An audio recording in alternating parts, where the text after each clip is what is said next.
आज हम एक बहुत ही आम सी लगने वाली समस्या पर बात करेंगे, कैल्शियम की कमी, लेकिन एक अलग नजरिए से।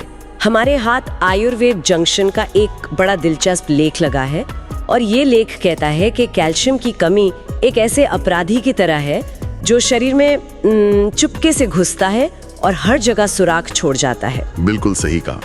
और सबसे मजेदार बात यह है कि ये अपराधी पहले उन चीजों पर हमला नहीं करता जो मतलब जिंदगी के लिए बहुत जरूरी हैं। शरीर का अपना एक सिस्टम है, एक प्राथमिकता है। अच्छा। हाँ, जब उसे कैल्शियम की बहुत ज्यादा जरूरत होती है तो वो उसे उन जगहों से चुराना शुरू कर देता है जहां से तत्काल कोई बड़ा नुकसान ना हो। ठीक है, तो इस अपराधी का पहला सुराग कहाँ मिलता है? जाहिर है जहां सब सोचते हैं, हमारी हड्डियों और दांतों में। लेख कहता है कि बिना किसी खास वजह के पीठ, घुटनों या कमर में लगातार दर्द रहना इसका एक पहला इशारा हो सकता है।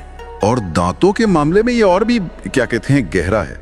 बात सिर्फ कीड़े लगने की नहीं है। सोर्स के मुताबिक अगर दांतों में झंझनाहट हो या वो ढीले महसूस हो, ढीले, हाँ, तो इसका मतलब है कि शरीर अपनी कैल्शियम की जरूरत पूरी करने के लिए जबड़े की हड्डी को कमजोर कर रहा है और इसी वजह से दांतों की पकड़ ढीली पड़ जाती है। एक मिनट, लेख में मसूड़ों से खून आने का भी जिक्र है। ये तो मैंने सुना था विटामिन सी की कमी से होता है। लेख इसे कैल्शियम से कैसे जोड़ता है? हाँ, बहुत अच्छा सवाल है ये। देखिए, कनेक्शन डायरेक्ट नहीं है, पर जब जबड़े की हड्डी यानी दांतों की नींव कमजोर होती है तो दांत अपनी जगह पर स्थिर नहीं रह पाते। इससे मसूड़े संवेदनशील हो जाते हैं और उनमें खून आने का खतरा बढ़ जाता है। ओह, समझ गई। तो शरीर एक तरह से दांतों के स्वास्थ्य को दांव पर लगा रहा है ताकि दिल और नसों जैसे जरूरी अंगों के लिए कैल्शियम बचा सके। तो ठीक है, दांतों से चोरी हो गई, पर जब वहां भी कमी पड़ने लगे तो अगला निशाना क्या होता? अगला निशाना होती हैं हमारी मांसपेशियां और नसें।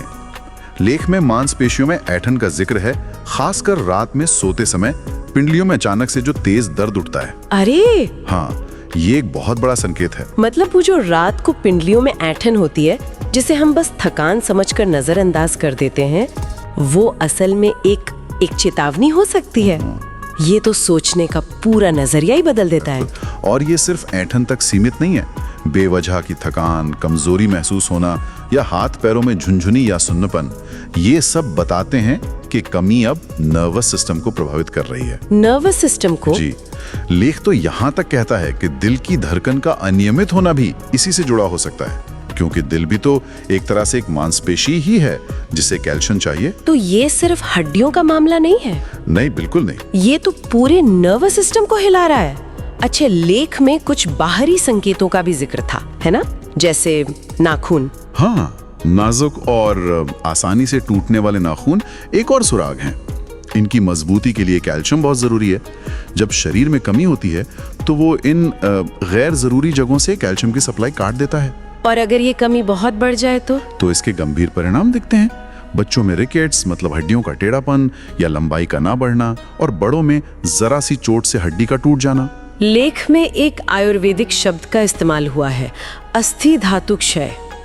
इसका क्या मतलब है? हाँ, और आयुर्वेद का नजरिया यहाँ बहुत दिलचस्प है। वो इसे सिर्फ बोन लॉस नहीं कहते, वो कहते हैं अस्थि धातु क्षय। आयुर्वेद में धातु का मतलब है शरीर का एक बुनियादी ऊतक, एक फाउंडेशनल टिश्यू। अच्छा। तो इस नजरिए से ये सिर्फ हड्डियों का कमजोर होना नहीं है, बल्कि शरीर की उस नींव का ही क्षरण है जिसका असर हर जगह दिखता है, दांतों से लेकर नसों और दिल तक। तो आज की बातचीत का सार ये है कि कैल्शियम की कमी की कहानी सिर्फ हड्डियों के टूटने की नहीं है। ये शरीर के उस अंदरूनी संघर्ष की कहानी है जहां वो जरूरी अंगों को बचाने के लिए कम जरूरी हिस्सों की बलि देता है।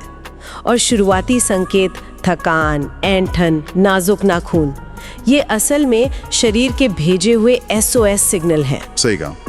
और ये हमें एक बहुत जरूरी सवाल पर लाकर छोड़ता है। लेख में आहार और जीवन शैली सुधारने की बात तो की गई है, पर सोचने वाली बात यह है कि हमारी आधुनिक जीवन शैली में वे कौन से छिपे हुए कारक हैं, शायद तनाव या खराब पाचन या कुछ और, जो सही खाने के बावजूद हमारे अस्थि धातु को लगातार कम कर रहे हैं। ये अपने आप में एक गहरी पड़ताल का विषय है।